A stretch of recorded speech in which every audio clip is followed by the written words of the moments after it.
Happy Sunday morning, everyone. I'm so glad to be here with y'all for another week of our virtual Sunday school class. I hope everyone has had a great week. I know for a lot of you, this was your last week of school, so yay for you, and congrats on being moved up to your next grade. That's always a really fun time to be able to look forward to the next grade you're going into and have really finished something. So I'm proud of you. Good job for finishing, and welcome to summer break. Today for our Sunday school class, we have some fun stuff to talk about. We're going to talk about some of the first Christians, again, from the book of Acts. And at the end of the Sunday school lesson, be sure to stick around because I have an exciting announcement for us. So I mentioned today we're talking about some of the first Christians, and you may be thinking that it feels like we've been talking about the first Christians for a while, and that's kind of true. We have been talking about all the disciples and everyone who carried on the ministry and telling people about Jesus after Jesus went back up to heaven to be with God, and Jesus promised that he would send his spirit to be with us. And so there have been a lot of people. We talked about the 7 that were doing a lot of good work, and they kept telling more and more people. So more and more people were learning about Jesus, and they were doing such a good job at telling people about Jesus, and people were really interested in all the stories, and a lot of people believed in Jesus and the stories that they were being told.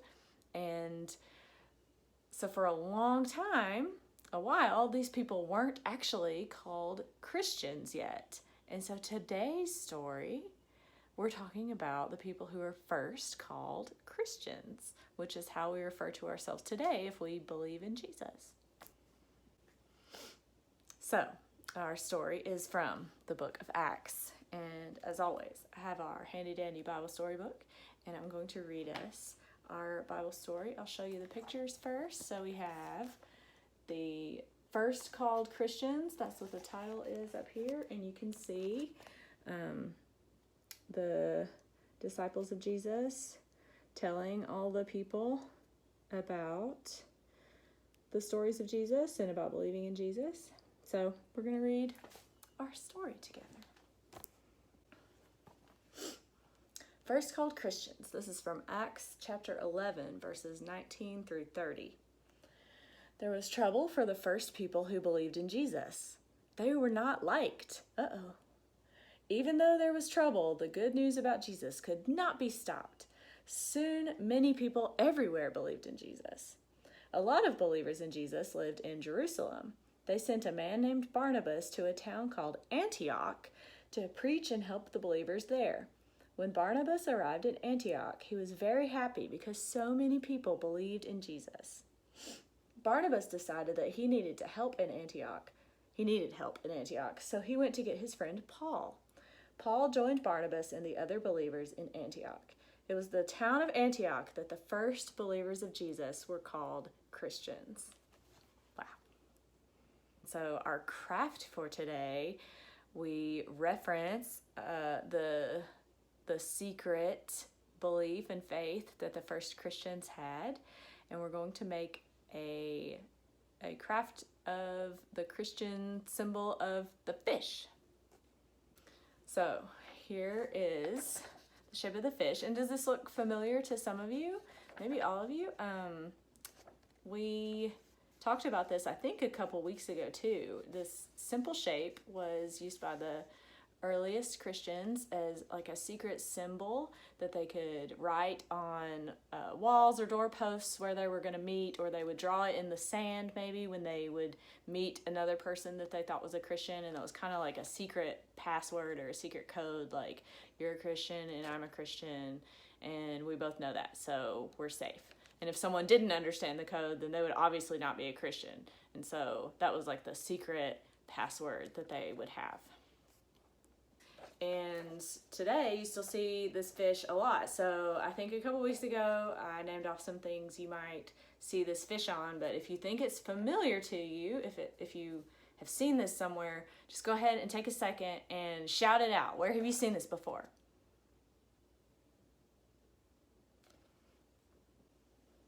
So some of you may have said a t-shirt, or on the back of a car, or on a bookmark or a Bible or something. And I think I have seen this shape on all those things and more, so you're all right. Good job. So what we're going to do for our craft today is pretty fun, I think. We're gonna, if you can draw this shape, and you may need to get a parent or a grandparent or somebody to help you draw this shape. It's just like 2 lines, but every time I try to draw it freehand, it ends up looking kind of weird. So if you need help, there's no judgment here. And then we're going to do something with our shape. This craft is one where you might get a little bit messy, so you want to be sure to ask a parent or grandparent or who's ever in your house whether or not you can get messy or not, or whether they need to help you with this craft. It's just a little bit messy, but you can see we want to make sure that everyone is cool with the potential mess. So I kind of gave it away a little bit, but you can see my thumb is green because I did a little practice test on another piece of paper.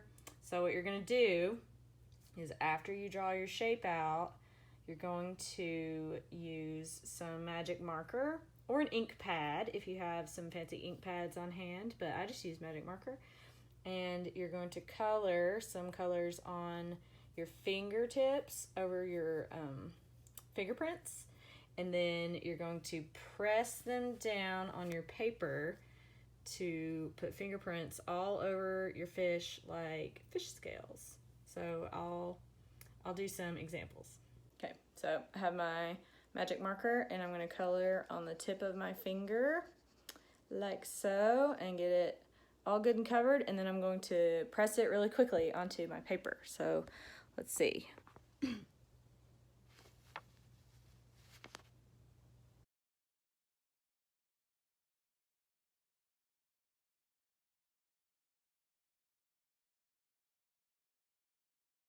Look at how neat that looks. It kind of looks like stained glass a little bit, doesn't it? I think that's pretty nifty. And if you just want to look really up close at your own when you get done, or if you have a magnifying glass or something and want to look at all the different fingerprints, I used a bunch of my different fingers, and I have different fingerprints on each finger, just like we all do.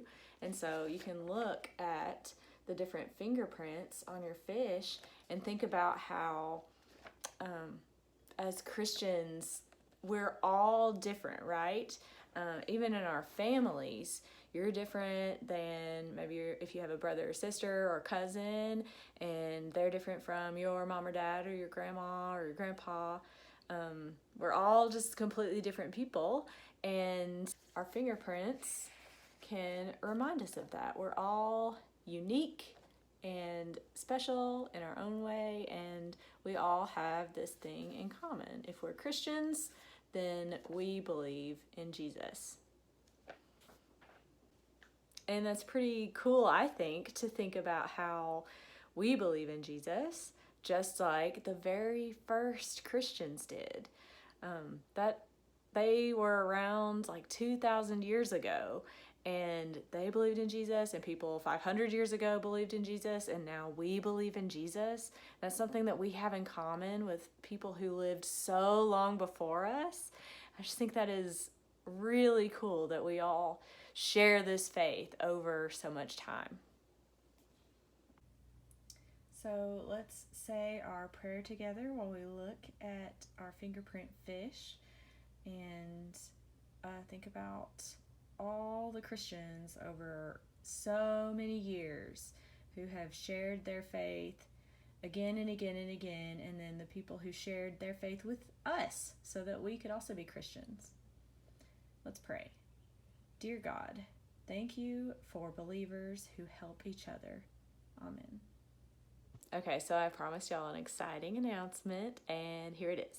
We always hire a summer intern who hangs out with us and helps us with the lessons and just does lots of stuff with us over the summer. And so we've hired an intern for this summer, and hopefully you'll get to meet her in person sometime soon, but we're all still kind of social distancing and stuff. So she's going to be helping with a lot of online things that we're doing, and she'll probably help with Sunday school starting next week and everything. But I wanted y'all to kind of meet her online this week. So everyone, let me introduce Madeline, our summer intern. Hey guys, my name's Madeline, and I'll be the new children's ministry intern this summer. So you'll be seeing a lot of me around in videos and stuff like that. And I'm super excited to get to know you guys and to work with you. Happy summer! So thanks, Maddie, for popping in and introducing yourself, and we look forward to hearing and seeing more from you as the summer goes on. It's always an exciting time at the beginning of the summer when our interns start helping out and we get to hang out with them. So even though we're still online, Maddie's going to be doing some fun stuff with us, so stay tuned for all that good stuff.